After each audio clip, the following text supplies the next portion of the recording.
Sir Swiggy पे राय जानना चाहूंगी।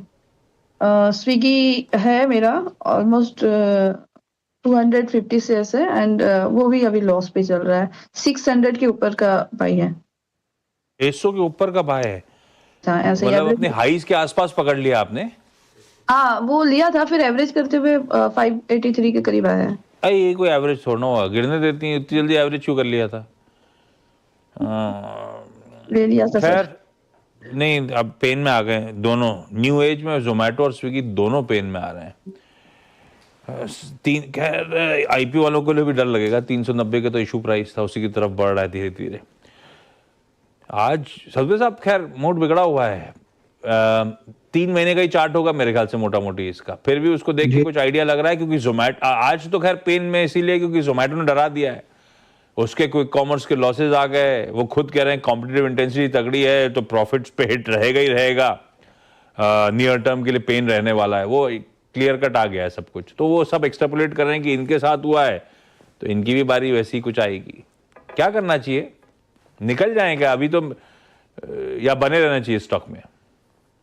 जी जी, देखिए आपने जो कहा कि यहाँ पे जो डेटा कम है, बिल्कुल सही कहा आपने। यहाँ डेटा बहुत कम है और स्टैटिस्टिक्स हम जो देखते हैं technical chart, it is all about statistics and it is all about the study of the historical data.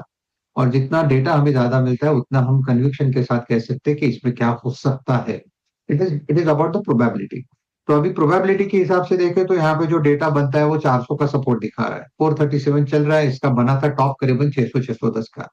तो बॉटम के आसपास 35 रुपए का लॉस लेके अभी निकले तो ऐसा भी हो सकता है, क्योंकि न्यू एज है, यहाँ पे अभी भी बहुत सारी चीजें देखनी बाकी है और बहुत सारी चीजों पे व्यूज, कमेंट्स, न्यूज सब आना बाकी है। तो आई थिंक अगर आपका लॉन्ग टर्म नजरिया है तो आप बने रहे, क्योंकि फिलहाल तो ये जो प्रेशर है तो ये डेफिनेटली थोड़ा बना रहेगा। लेकिन मैं यही कहूंगा कि अगर किसी को एंट्री करनी है तो 400 के आसपास फिर से री एंट्री अपॉर्चुनिटी बनेगी, तो क्यों तोड़े पैसा 35 रुपए के लिए। तो I think it's better to you wait for this. 400 के आसपास एक बार के लिए आएगा और फिर से घूमेगा, क्योंकि काउंटर में अभी तक बॉटम फॉर्मेशन या बॉटम फाइंडिंग हुआ नहीं है। लेकिन जो चार्ट दिखा रहा है यही दिखा रहा है कि 400 के आसपास एक बार के लिए संभलेगा और फिर से रैली देगा और प्रोबेबली इन दैट केस आपको फिर से एग्जिट भी मिलेगा। लेकिन उसके लिए थोड़ा वक्त लगेगा, चार्ट अभी बिल्ड है बड़े प्रिकेरियस लेवल्स पर भाई साहब। 400 के आसपास हो जाएगा।